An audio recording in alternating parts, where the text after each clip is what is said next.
Monsieur le ministre. La parole est à Charles de la Verpillière.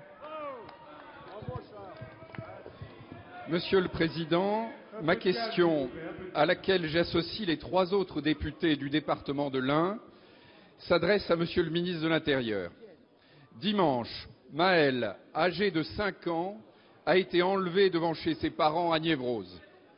Grâce à la mobilisation immédiate de la population et des élus, et au formidable travail de la gendarmerie, la fillette a été retrouvée dans l'après-midi. Le ravisseur présumé a été arrêté. Hélas, l'audition de Maël et les examens médicaux ont révélé qu'elle avait subi des violences sexuelles. Le parquet a ouvert une information pour viol. Par respect pour les parents et afin de préserver le calme qui permettra à la famille de surmonter cette terrible épreuve, je ne les ai pas contactés. Je leur exprime ici de tout cœur ma sympathie et mon souhait fervent que Maël se reconstruise après ce tragique événement. Sans céder à la démagogie, mais avec détermination, nous devons tous ensemble tirer les leçons de cette affaire qui succède à beaucoup d'autres. Le premier devoir d'une société humaine, à l'origine même de sa création, c'est de protéger ses enfants.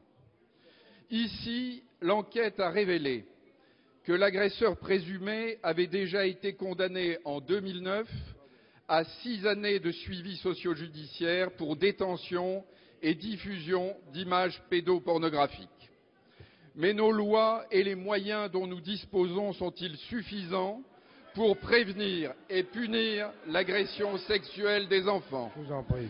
Ne faut-il pas, par exemple, recourir plus systématiquement à la castration chimique des délinquants sexuels? Monsieur le ministre, je vous remercie de nous donner la position du gouvernement et les dernières informations dont vous disposez sur l'enquête. Monsieur le ministre de l'Intérieur. Monsieur le Président, Mesdames et Messieurs les députés, Monsieur le député de la Verpillière, vous me permettrez tout d'abord de joindre aux sentiments que vous avez exprimés l'émotion du gouvernement qui, comme tous les Français, était bouleversé par ce qui est arrivé à la petite Maëlle.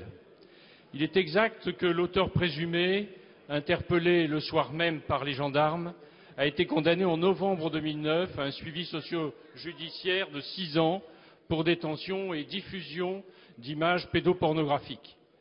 Les obligations de peine lui ont été notifiées, un médecin coordonnateur a été désigné. À la suite du déménagement du condamné, le juge de Bourg-en-Bresse, après avoir fait vérifier la nouvelle adresse par les gendarmes, s'est désisté au profit de son collègue de Vienne et du service de probation de l'Isère. C'était en août 2010.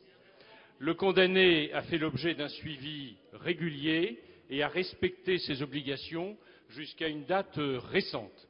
En effet, c'est le 30 mai que le service de probation a indiqué au juge qu'il ne répondait plus aux convocations, et c'est le 7 juin que le médecin coordonnateur a signalé au même juge qu'il ne se soumettait plus à ses soins.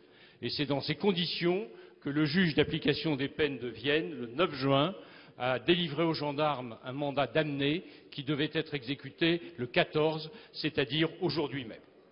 Face à de tels actes, notre société se doit effectivement de réagir.